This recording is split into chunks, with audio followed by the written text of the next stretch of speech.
भक्तजनों, 17 सितंबर 2024 मंगलवार भाद्रपद शुक्ल पक्ष की चतुर्दशी भगवान अनंत का व्रत रखकर मनाई जाती है। इस व्रत के नाम से यह दिन उस अंत न होने वाले सृष्टि के कर्ता विष्णु की भक्ति का दिन है। अनंत सर्व नागा नाम अधिपा सर्व कामदा सदा भूयात प्रसन्नो में यक्ता नाम अभयंकरा।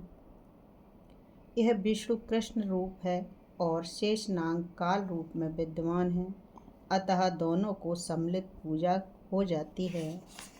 पूजा का विधान स्नान आदि करके, कलश की स्थापना करके, अष्टदल कमल के समान बने बर्तन में कुशा से निर्मित अनंत भगवान की स्थापना करें।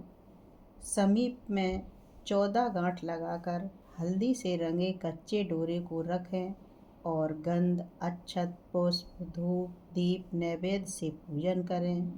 तत्पश्चात अनंत भगवान का ध्यान कर शुद्ध अनंत को अपनी दाईं भुजा बांधना चाहिए। यह धागा अनंत फल देने वाला है। अनंत की 14 गांठें 14 लोकों को प्रतीक हैं। उनमें अनंत भगवान विद्यमान विराजमान रहते हैं। अनंत चतुर्दशी कथा। एक बार महाराज युधिष्ठिर ने राजसूय यज्ञ किया। यह मंडप का निर्माण सुंदर तो था ही, अद्भुत भी था। उसमें स्थल में जल और जल में स्थल की भांति होती थी। यह मंडप की शोभा निहारते निहारते दुर्योधन एक जगह तो स्थल समझकर कुंड में जा गिरा। द्रौपदी ने उसका उपहास उड़ाते हुए कहा, अंधे की संतान भी अंधी है। यह बात उसके हृदय में बाण की तरह चुभ गई। उसने कुछ दिनों बाद इसका बदला लेने के लिए पांडवों को हस्तिनापुर बुलाकर ध्रुत कीड़ा में छल से परास्त किया। परास्त होकर पांडवों को 12 वर्ष का वनवास भोगना पड़ा। वन में रहते हुए पांडवों को अनेक कष्टों को सहना पड़ा। एक दिन वन में युधिष्ठिर से मिलने भगवान श्री कृष्ण आए। युधिष्ठिर ने उनसे सब वृतांत कह सुनाया और उसे दूर करने का उपाय पूछा। तब भगवान श्री कृष्ण ने उन्हें भगवान अनंत का व्रत करने की सलाह देकर कहा, इससे तुम्हारा खोया हुआ राज्य फिर प्राप्त हो जाएगा। इसके बाद श्री कृष्ण ने युधिष्ठिर को एक कथा सुनाई। प्राचीन काल में सुमंत नाम के ब्राह्मण के एक सुशीला नाम की कन्या थी। बड़ी होने पर ब्राह्मण ने सुशीला का विवाह कौंडल्य ऋषि से कर दिया। कौंडल्य ऋषि सुशीला को लेकर अपने आश्रम को चल दिए। रास्ते में रात हो जाने पर वे नदी तट पर संध्या करने लगे। सुशीला ने वहाँ पर बहुत सी स्त्रियों को किसी देवता की पूजा करते देखा। सुशीला ने पूछने पर उन्होंने विधि पूर्वक अनंत व्रत की महत्ता समझा दी। सुशीला ने वही उस व्रत का अनुष्ठान करके 14 गांठों वाला डोरा हाथ में ले बांध लिया और अपने पति के पास आ गई।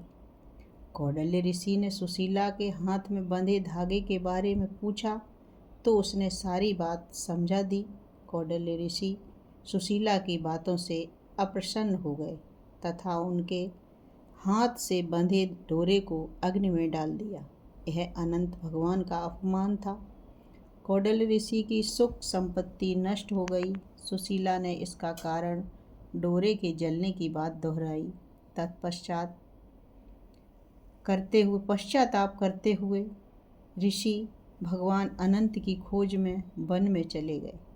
जब वे भटकते भटकते निराश होकर गिर पड़े और बेहोश हो गए तो भगवान अनंत दर्शन देकर बोले, हे कौंडल्य ऋषि, मेरे अपमान के कारण ही तुम्हारे ऊपर यह मुसीबतों का पहाड़ टूटा है। तुम्हारे पश्चाताप के कारण मैं प्रसन्न हूँ। आश्रम जाकर 14 वर्ष तक विधि विधान पूर्वक अनंत व्रत करो, तुम्हारे सारे कष्ट दूर हो जाएंगे। कौंडल्य ऋषि ने वैसा ही किया। उन्हें सारे कष्टों से मुक्ति मिल गई। श्री कृष्ण की आज्ञा मानकर युधिष्ठिर ने अनंत भगवान का व्रत किया। इसके प्रभाव से पांडवों को महाभारत युद्ध में विजय प्राप्त हुई।